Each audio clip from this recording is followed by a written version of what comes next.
Hello, I'm HJG White from eToro and welcome to another episode of Money Talks. Today, CINE's share price has fallen a shocking 43% after an announcement from its CEO that footfall is currently below expectations and that share dilution might be required in order to service the interest on its debt. Given their substantial debt to market capitalization, this poses a big question. Could Cineworld go bankrupt? In this episode, I aim to address this concern and also give my thoughts on this announcement by Cineworld. Also guys, I'm trying to hit 1,000 subscribers by the end of 2023 and ideally 300 by the end of the month. So if you're enjoying these videos, please do me a favor and subscribe. That would be great. Thank you very much. Back to the video. First off, I'm not trying to tell you to buy Cineworld shares here. The title of this video is all I'm talking about, my thoughts on will they go bankrupt.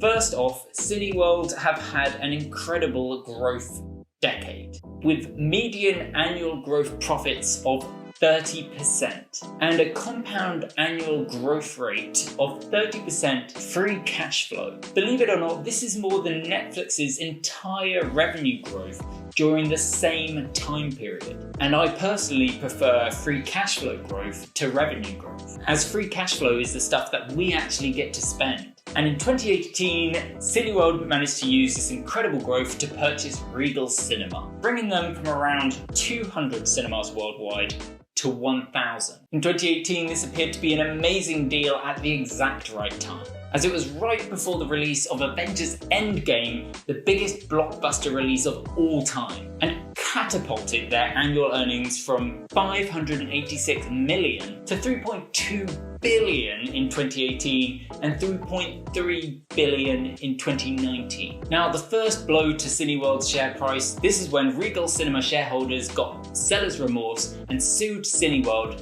in order to obtain $250 million from them, what they deemed to be the fair value of the shares. However, because Cineworld's debt was now linked to its assets, if Regal won this lawsuit, the debt collectors would get the lion's share of the money, leaving Regal with almost nothing. So both of them amicably settled out of court for a smaller figure, 120 million. Not very much in the grand scheme of Cineworld's 3 billion earnings and 500 million dividend. Now, we know that it cost Cineworld 3 billion to buy Regal in 2018. But what gets mentioned less, possibly because the liabilities were added later, was that Regal technically came with a debt of 5.6 billion on the balance sheet.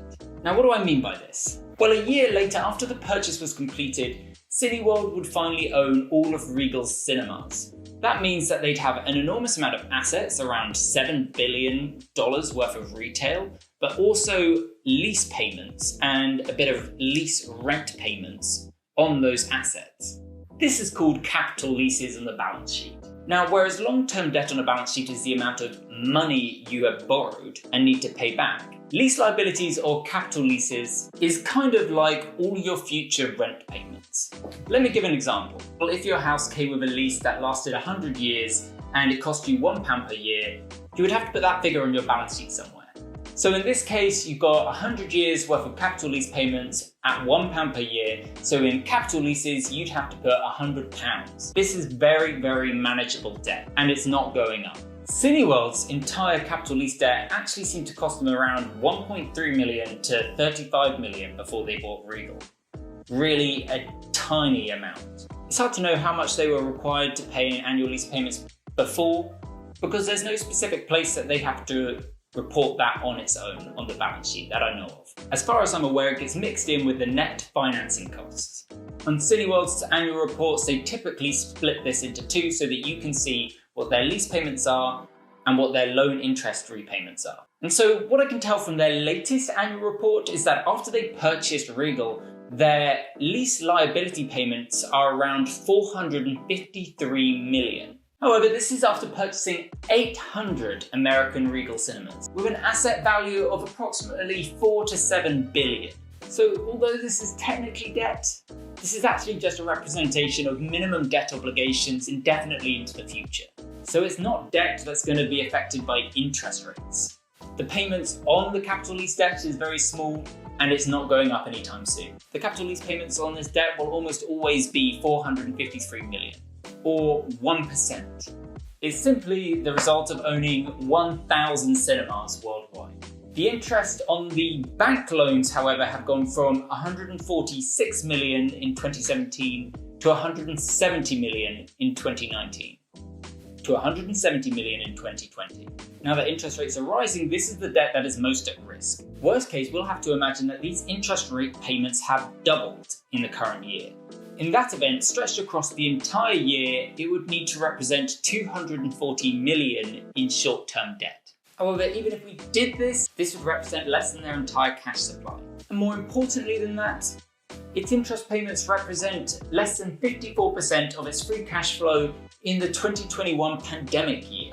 Now, even though footfall is lower than expected in this current time period, we can assume from Maverick being such an enormous hit, it's the highest grossing blockbuster of all time. And because they've got all their cinemas open around the world, we can assume that Cineworld are earning more money than they were in 2021. In that event, Cineworld's current debt obligations are pretty safe in my opinion.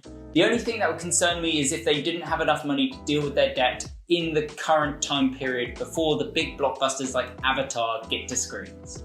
I think this comment by Cineworld was a bit ill-conceived and was trying to address people that might believe that the Cineworld share price was going to return to 2018-2019 levels. And the announcement from the CEO simply states that they aren't seeing this yet. One thing I find interesting is that they released this story, this sort of poorly worded article with no strong facts in it, in a quarter that they're reportedly going to buy back 10% of the outstanding shares. But this new announcement indicates a completely different story to that. Perhaps Cineworld are having a really tough time repaying their interest in these 2 months. The world's second largest cinema company told shareholders today to expect very significant dilution in stock price if it goes ahead with plans to potentially restructure its balance sheet through a comprehensive deleveraging transaction. This would strongly imply dilution of shareholder earnings, but it would also result in a risk reduction. Until we know what this deal is and exactly how much Cineworld needs it, it's entirely possible that Cineworld are just mulling their options, just in case Avatar 2 isn't an enormous hit straight away. Or perhaps they're just trying to work out how they can get themselves to the point in which these films come out. So remember, 2.6 billion of that enormous debt number you hear is just capital lease debt. And the long-term cash debt that we need to worry about is 3.7 billion. But the interest payments on that debt in 2021 do not indicate a big problem for Cineworld.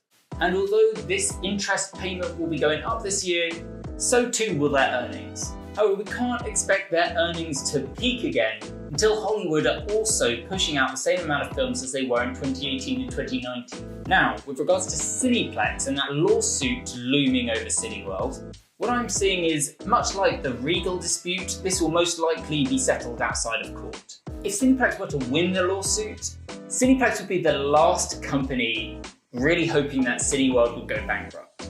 According to the Financial Times, the debt Cineworld have acquired are secured against the company's assets, which typically take priority in bankruptcy. In a bankruptcy, Cineplex's claim will get literally almost nothing, said a debt investor for Cineworld. As a first-line creditor ourselves, we are not going to let a junior claim get paid ahead of us, said another loan holder. There is the idea that Cineplex also gets this joke. For me personally, my faith is in that Cineworld and Cineplex both have enormous incentive to settle outside of court, and have it be something that Cineworld can actually afford to pay. I also feel that once these 2 questions are answered, how Cineworld will deal with their debt until cinemas are fully operational again, and what they're going to do about the Cineplex lawsuit, how they're going to settle that outside of court, for Cineworld's true share value to be recognised, these 2 questions need to be answered. And that's why right now I'm not buying any more Cineworld shares, I'm simply holding quite comfortably until these questions get resolved. By the way, all the information from this video, all the numbers are taken mostly directly from Cineworld's investor relations page. I'll leave the interim reports that I'm reading from in the description so that you can pull them up yourselves and perhaps give me your feedback. Maybe I've interpreted something wrong. So I'd love your comments in the description. Please let me know what your thoughts are on this. Cineworld is an incredibly risky investment right now. It's extremely volatile, so unless you have a very strong stomach, I wouldn't suggest purchasing it. In fact, for most people, I don't recommend stocks at all. I would recommend an index fund like the S&P 500. And just remember, this video is not financial advice. I'm not telling you to buy or sell anything. I hope you found it informative. Thank you so much for watching. Goodbye.